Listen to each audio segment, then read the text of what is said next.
This is our second day in Boracay. Been feeling a bit under the weather. Just staying in bed. I'm stuck in the room trying to recover. Anyway, last night I was just coughing too much. Lost my voice this morning. I was actually starting to lose my voice already days leading up to this trip. Enjoying the view though. Uh, Trying to recover because I want to enjoy the rest of the vacation. All right. Talk to you later.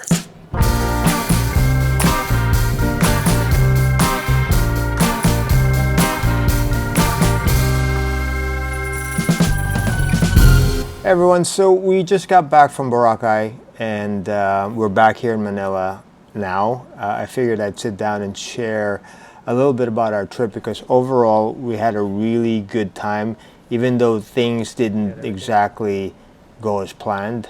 Unfortunately, on the second day of the trip, I started feeling a little under the weather.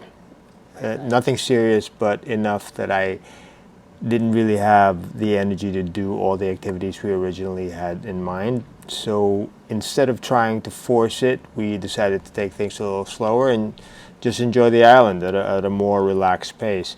And you know what? Sometimes that's okay. Boracay is one of those places where you don't necessarily have to be doing something all the time.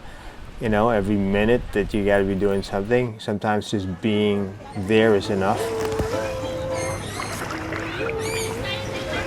We stayed at the Mandarin Bay Resort, which was a great place to stay.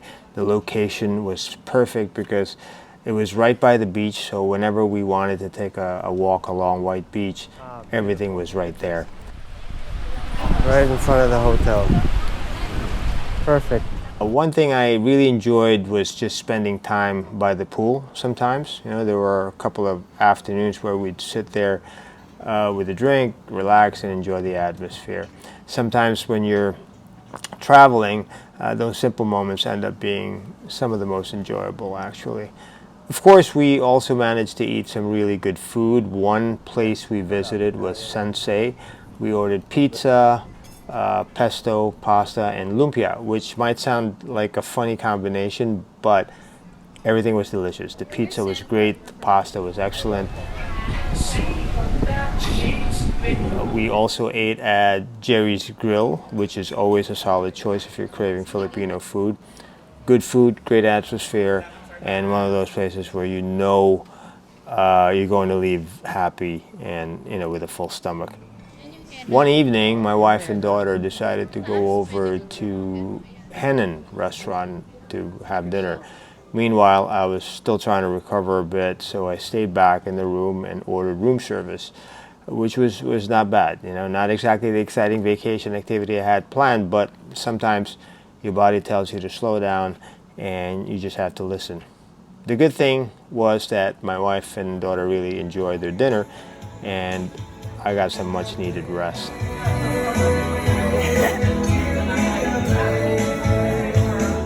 Another favorite stop was Coco Mama and Coco Mango. If you've been to Boracay, you've probably heard of them.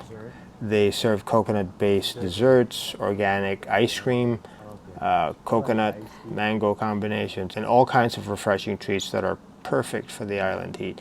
After walking around in the sun, stopping for dessert became a pretty easy decision. One of the nicest evenings we had was walking over to the grotto at Station 1 to watch the sunset. Now, Boracay sunsets are famous for a reason. You can see all the photos online, but being there in person is something else. The colors in the sky, the reflection on the water, the boats out in the distance, it was just beautiful. We spent some time there simply watching the sun go down and enjoying the moment. No rush, no schedule, just taking it all in.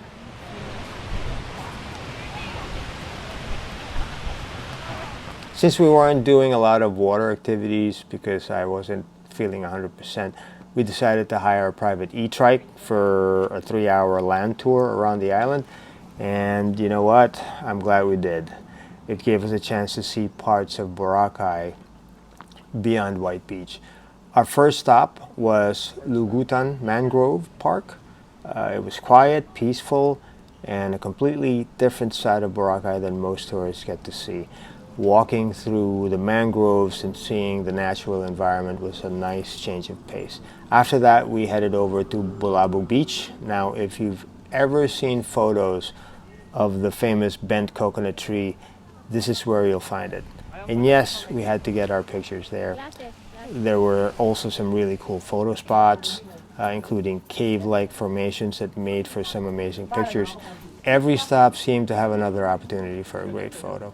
One of the more unique places we visited was Cujo's Keyhole. That was really interesting because it's one of those spots that photographs incredibly well. You almost feel like you're discovering a hidden little corner of the island.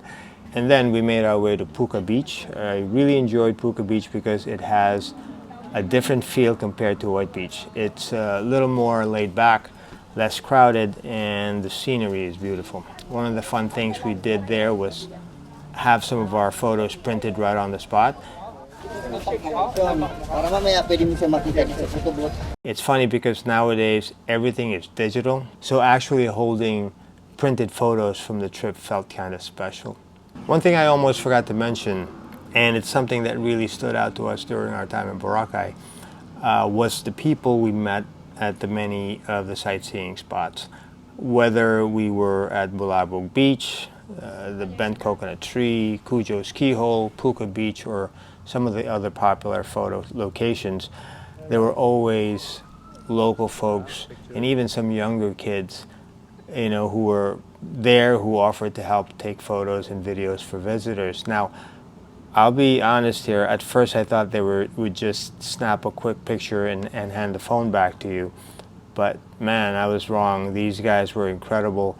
They knew all the angles, all the poses, where to stand, where the lighting was best, and even how to create those smooth cinematic videos that you normally see on social media.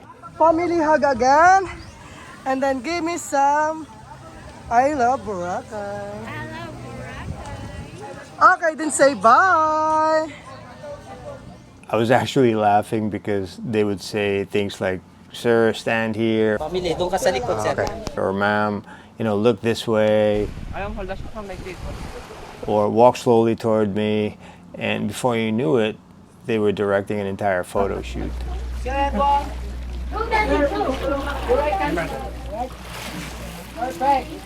And the results were amazing. Some of the photos and videos they took for us looked better than ones we paid professional photographers to take in the past. I'm not even exaggerating here. What impressed me most wasn't just their talent. It was how polite, respectful, and hardworking they were. You could tell they were out there day in and day out, working hard to earn a living, helping visitors create memories for their vacation. They were friendly, professional, and genuinely seemed happy to help. In a lot of ways, they became part of our Boracay experience. Naka-video ka na tol? Yes. O, and then V, and then E. And then tingin na kayong dalawa pa gitna. Perfect. When we got back to the hotel and started looking through all the pictures and videos from the day, we kept saying, wow, these turned out great. So if you ever visit Boracay and you see some of these local photographers, offering to help, don't immediately brush them off. Some of them are incredibly talented and they might end up capturing some of your favorite memories from your trip. To all the people who helped us along the way, thank you. You made our experience even more memorable, and we really appreciate the effort and care you put into helping us capture those special moments. Of course, throughout the trip, we spent plenty of time walking through stations 1, 2, and 3. Each area has its own personality. Station 1 feels a little quieter and more relaxed. Station 2 is where most of the action is. And Station 3 feels a little more laid back and local.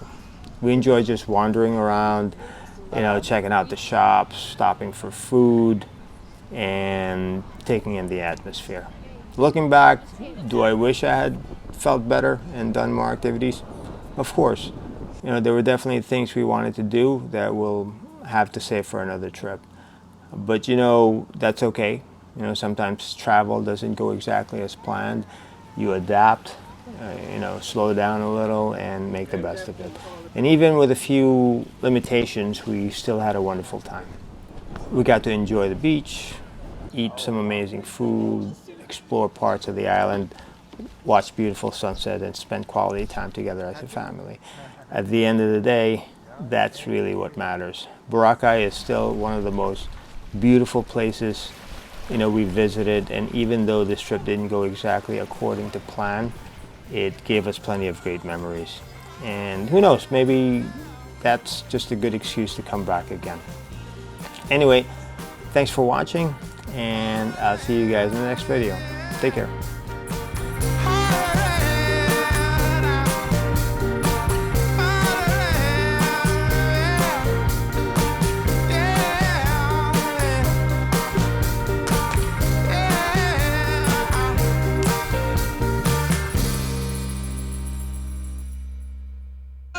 First down,